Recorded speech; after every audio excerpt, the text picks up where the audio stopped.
نبی پاک فرماتے ہیں میں سو رہا تھا، چھت پہ فرشتے آئے. بات آپ نے سنی ہوئی ہے، صرف کچھ نظریات معراج کے حوالے سے عرض کرنے ہیں، چند نظریات.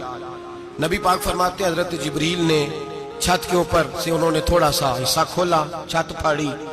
ہمارے نا دیہاتوں میں لکڑی کی جو چھت ہوتی تھی نا، اس پہ ایک بندہ بھی اگر چلتا تھا نا تو گھر کے جو بزرگ ہوتے تھے کہتے تھے پتہ کرو چھت پہ بندہ ہے کوئی.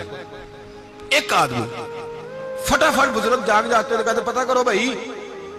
بلکہ ساتھ والے کو آواز دیتے تھے، دروازہ کھولتے تھے. ہوتا تھا کہ نہیں ہوتا تھا؟ ہو جاتا تھا نا. او بھائی 1.5 پونے 2 لاکھ بندہ چھت پہ چلے. اللہ کے رسول فرما رہے میں سو رہا ہوں. چھت پھاڑ دی، حضرت جبریل آ گئے.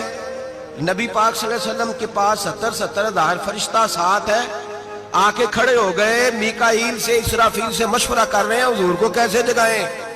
نبی پاک فرماتے ہیں میں سو رہا ہوں. حالانکہ بخاری میں لفظ ہے، نبی پاک فرماتے ہیں میری آنکھیں سوتی ہیں، دل تو میرا ہر وقت جاگتا رہتا ہے.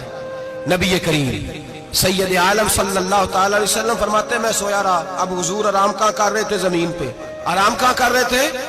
حضور علیہ السلام زمین پہ آرام کر رہے تھے. جناب جبریل جھکے. کتنا جھکے کہ حضور کے قدم ہی چوم لیے.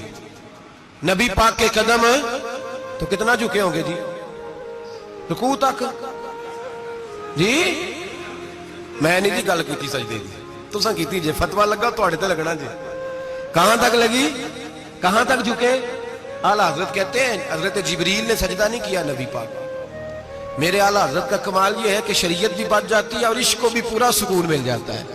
اعلیٰ حضرت فرماتے ہیں جناب جبریل نے سر پہ تاج پہنا تھا اور تاج میں موتی لگے ہوئے تھے. وہ موتی نبی پاک کو سجدہ کرنے لگ گئے.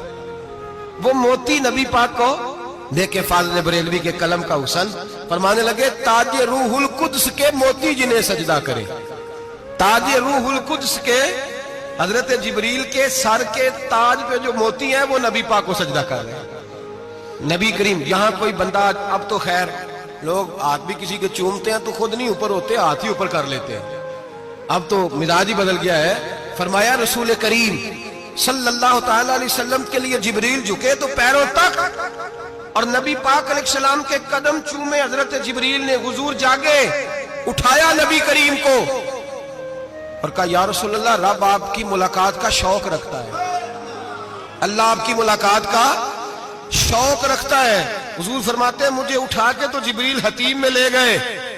اور پھر یہ بخاری کے لفظ ہے، فرمایا یہاں گلے سے لے کر ناف تک میرا سینہ کھولا، میرا دل نکالا، آب زمزم میں رکھا. اس لیے نہیں کہ نبی پاک کے دل کو برکت حاصل ہو جائے، اس لیے کہ آب زمزم کو برکت حاصل ہو جائے. امتی رج رج کے پیئے کہ یہ وہ والا زمزم ہے جس نے ہمارے مصطفیٰ کے قلب اطہر کو چوما ہوا ہے. نبی پاک صلی اللہ علیہ وسلم فرماتے ہیں میرے سامنے کھولا اور میں دیکھتا بھی رہا.